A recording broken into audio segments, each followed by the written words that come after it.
Hello అండి, అందరికీ నమస్తే. రాజ్మా కర్రీ చేస్తున్నానండి. మీరు కూడా ట్రై చేయండి, చాలా బాగుంటుంది టేస్ట్. మంచి ప్రోటీన్ ఫుడ్ కదండి. రాజ్మాని ఒక 3 టైమ్స్ వాష్ చేసుకొని నైటే నానబెట్టేసుకోండి. తర్వాత ఒక 3 టమాటాలు, 2 ఆనియన్స్, 2 పచ్చిమిర్చి కలిపి మిక్సీ పట్టేసుకోండి. స్టవ్ మీద ఒక కడాయి పెట్టి ఆయిల్ వేసి పోపు దినుసులు వేసేసుకోండి. అది కొంచెం వేగాక మనం మిక్సీ పట్టుకున్న టొమాటో రసంని యాడ్ చేసుకోండి. అవి కొంచెం ఒక 2 మినిట్స్ ఉంచిన తర్వాత, ఉడికిన తర్వాత కొంచెం పసుపు, కొంచెం ఉప్పు వేసేసుకోండి. కొంచెం అల్లం పేస్ట్ కూడా యాడ్ చేసేసుకోండి. అవి ఒక 2 మినిట్స్ అలా ఉడకబెట్టండి, మూత పెట్టేసేయండి. ఆ లోపల కుక్కర్ విజిల్స్ ఒక 4 విజిల్స్ వచ్చే వరకు అయితే మనం ఉంచాలండి. అప్పుడే రాజ్మా అనేది మంచిగా ఉడుకుతాయండి, లేకపోతే కొంచెం పచ్చి పచ్చిగానే ఉంటాయి. కాబట్టి అవి 4 విజిల్స్ వచ్చిన తర్వాత మూత తీసుకొని అలా స్మాష్ చేసేసుకోండి. మీ ఇష్టం అండి, ఇలా గింజల్లా ఉన్నా తింటామంటే అలా మీరు ఉంచేసుకోవచ్చు. మా బాబు తినడు కాబట్టి నేను స్మాష్ చేసుకొని దీంట్లో ట్రాన్స్ఫర్ చేసుకున్నాను. అవి ఒక 2 నిమిషాలు ఉడికిన తర్వాత కొంచెం కారం వేసుకోండి. కారం మీరు తిన్నదాన్ని బట్టి కారం వేసుకోండి.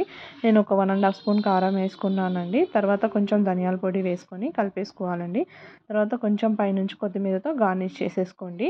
ఒక 5 మినిట్స్ అలా ఉడికిన తర్వాత కొత్తిమీరతో గార్నిష్ చేసుకొని మీరు నిమ్మకాయ రసం వేసుకుంటే బాగుంటుందండి. దానికి బదులు అది స్కిప్ చేసేసుకొని చింతపండు రసం వేసుకోవచ్చు. మీ ఇష్టం అండి, చింతపండు రసం లేకపోతే నిమ్మకాయ రసం ఏదైనా వేసుకోవచ్చు, మీ ఇష్టం అండి.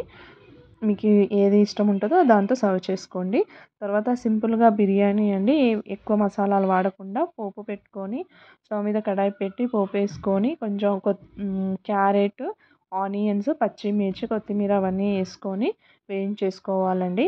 కొంచెం అల్లం పేస్ట్ వేసుకోండి. కొంచెం ఉప్పు అండి.